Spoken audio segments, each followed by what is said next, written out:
Hello, and welcome to In the Privy Council, a weekly podcast reviewing cases heard before the Judicial Committee of His Majesty's Most Honourable Privy Council, brought to you by the Legal Style blog. I am your host, Elijah Granite.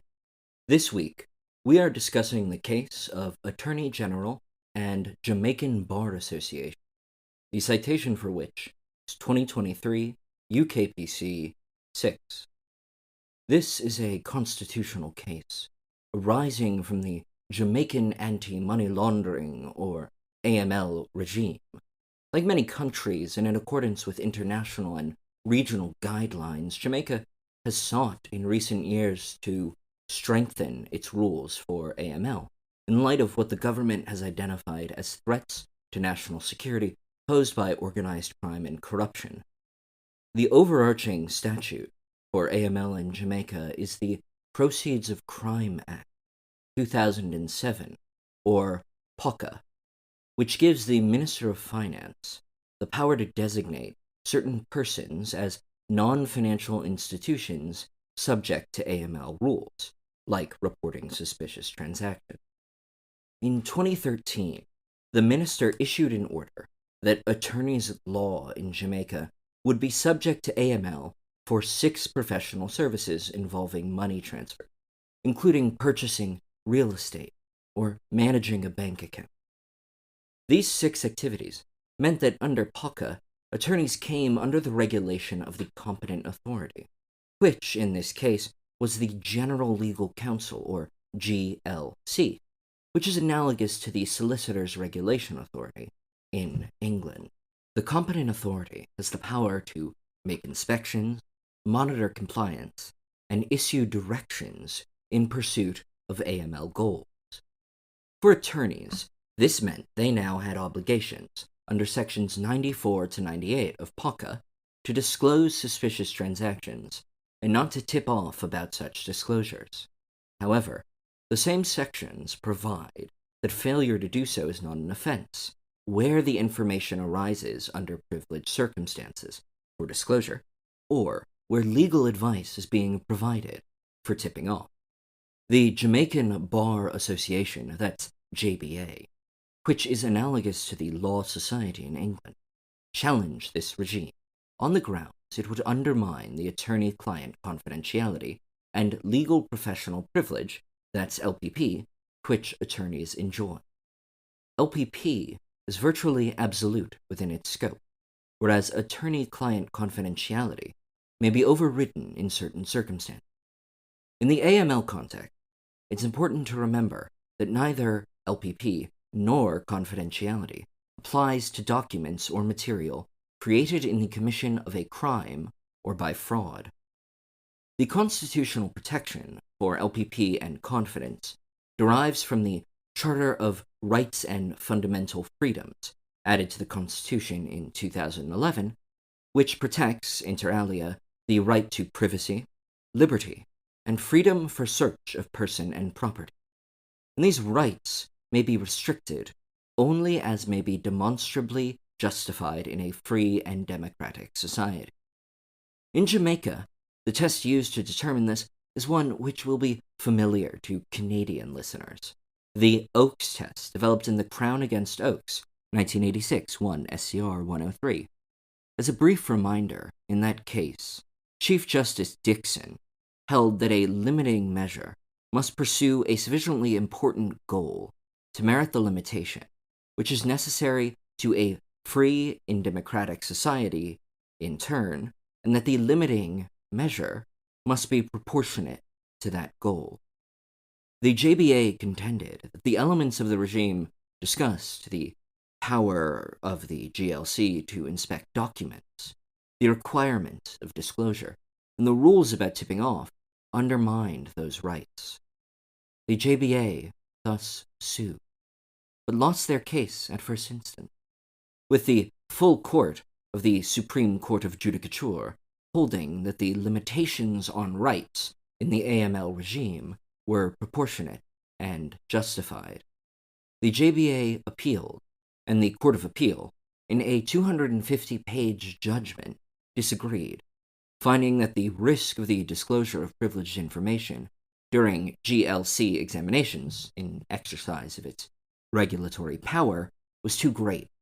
There were not proper mechanisms to guard against this disclosure.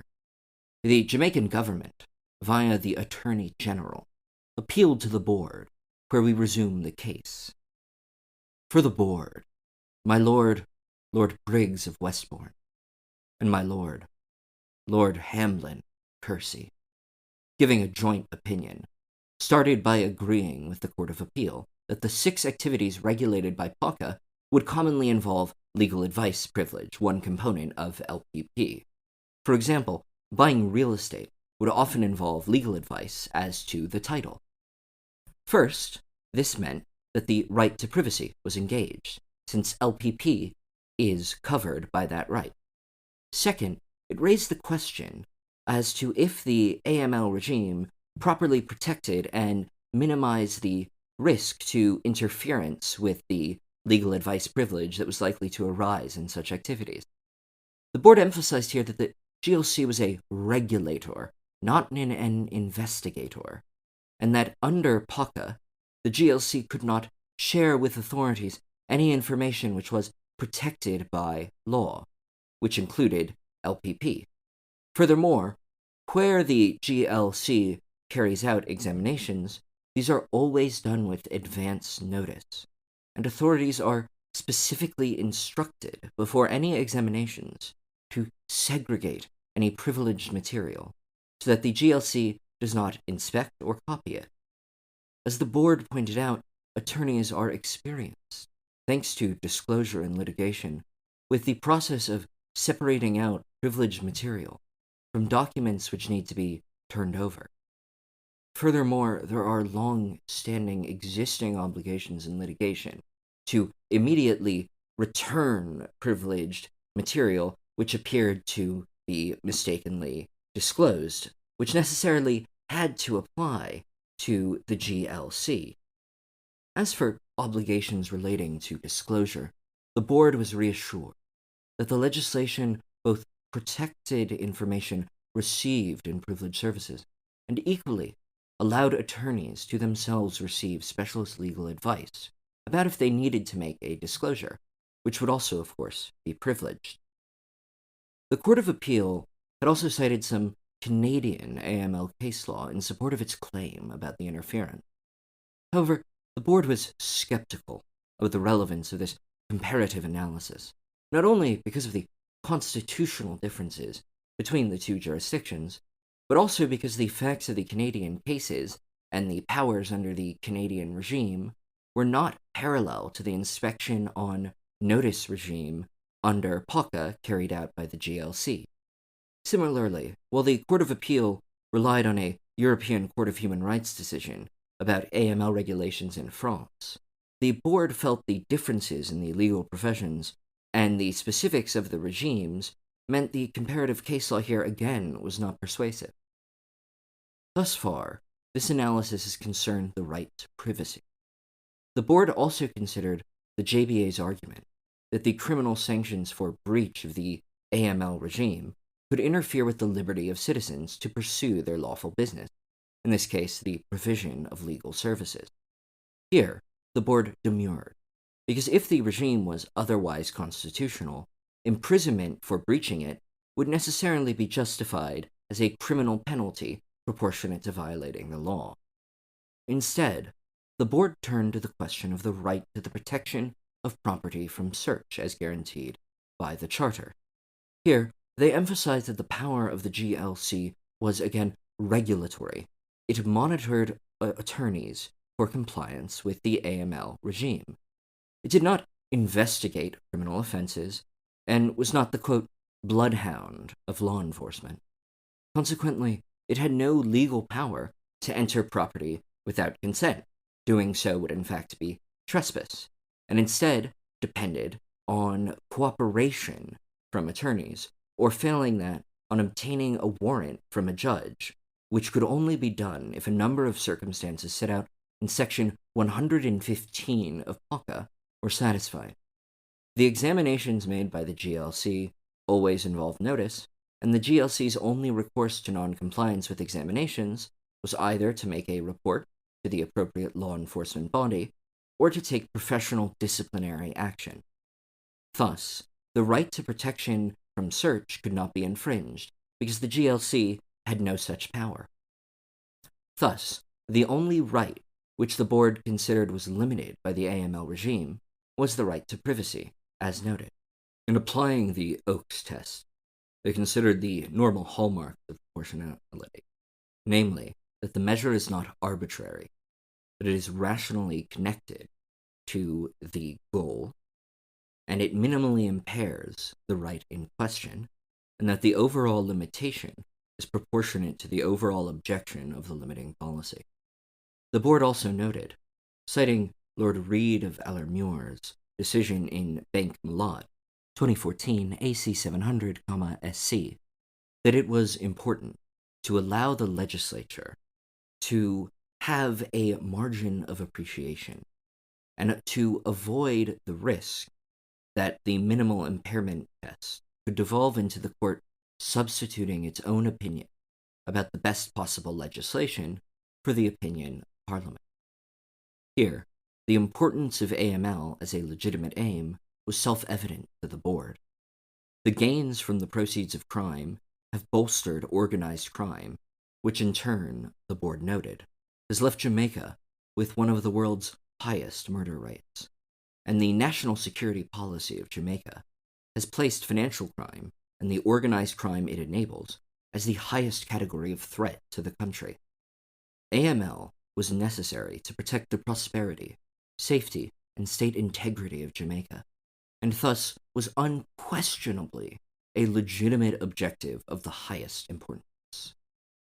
The rational connection to the 6 activities covered was again obvious, since AML necessarily involved the regulation of things like, for example, purchases of real estate. For the minimal impairment question, the board noted that the Jamaican authorities had given numerous reasons why the existing regulatory-only scheme was inadequate, and that internationally it was clear that an expanded AML regime with criminal penalties, such as that in the UK, was a reasonable option for the regulation of the legal profession chosen by many legislatures. Finally, as to the proportionality question, the board noted, as discussed earlier, that LPP is protected by the rules in POCA which exempt privileged information from the regime. So instead, it is only attorney-client confidentiality which is impacted. As I said at the beginning, attorney-client confidentiality is not absolute and can be subject to justified interference. In light of the protective mechanisms within the AML regime, the board thought the interference with confidentiality was proportionate. Consequently, the board humbly advised His Majesty to allow the Jamaican government's appeal. Turning to our own analysis of the case, there are 2 key points which emerge. The first is the limits of comparative analysis. Comparative case law is essential to PC jurisprudence, as we saw with the use of the Oakes test here. This is particularly true in constitutional law, since while details may vary, broad constitutional principles unite many states, particularly in Commonwealth parliamentary democracies like Jamaica and Canada. However, when examining something as specific as the constitutionality of individual provisions in a particularly statutory regime, the necessarily differing details in other jurisdictions means that there is a limit to comparisons. Thus, the Court of Appeal took a wrong turn by assuming it could make a comparison between the Canadian and European case law, dealing with their own unique regimes, and the specifics of the Jamaican AML regime. Comparative law is wonderful. It's a lot of what we do on this podcast, but we need to be cautious about the limits of comparison. The second point is about lawyers. Across jurisdictions, lawyers are justly proud of the special role the legal professions play in upholding the rule of law. It is right that governments take care to avoid interfering with the independence of the legal profession. However, the specialness of the legal professions does not equate into a general exemption. In particular, Because attorney-client or solicitor-client, etc., confidentiality is a matter of privacy, it is subject to the same justified limitations as any other right to privacy, so long as the objective is matched to the high weight given to professional privacy. As the board found here, the worthy objective amply justified the limitations, and the JBA's objections, while sincerely founded, seem more like special pleading for the legal profession than an argument about the rule of law. The privileges of law come with concurrent responsibilities, to paraphrase Uncle Ben, and, as the experience of other jurisdictions show, a robust AML regime can fully coexist with a thriving independent legal profession and the protection of the rights of lawyers and clients. Before we finish, I would like to extend on behalf of this podcast our warmest regards and congratulations to the leading counsel for the JBA, Mr. Richard Mahfood, KC, the most senior counsel in the entire Anglophone Caribbean, who made his final appearance at the bar before retirement in this case. The board, at paragraph 55, praised Mr. Mahfood, KC's long and distinguished career, and in the Privy Council echoes this high praise and wishes Mr. Mahfood, KC, the best for his retirement. It was a privilege that this podcast started in time to cover the last case of this legend of the board. Thank you very much for listening to another episode of In the Privy Council, brought to you by the Legal Style blog. If you want more legal content, visit our website at legalstyle.co.uk or follow us on Twitter at legalstyleblog. If you have any comments, suggestions, rants, or raves, the email of the podcast is editor@legalstyle.co.uk. We also welcome any ratings or reviews on your usual podcast platforms. Until next time, goodbye, and God save the King.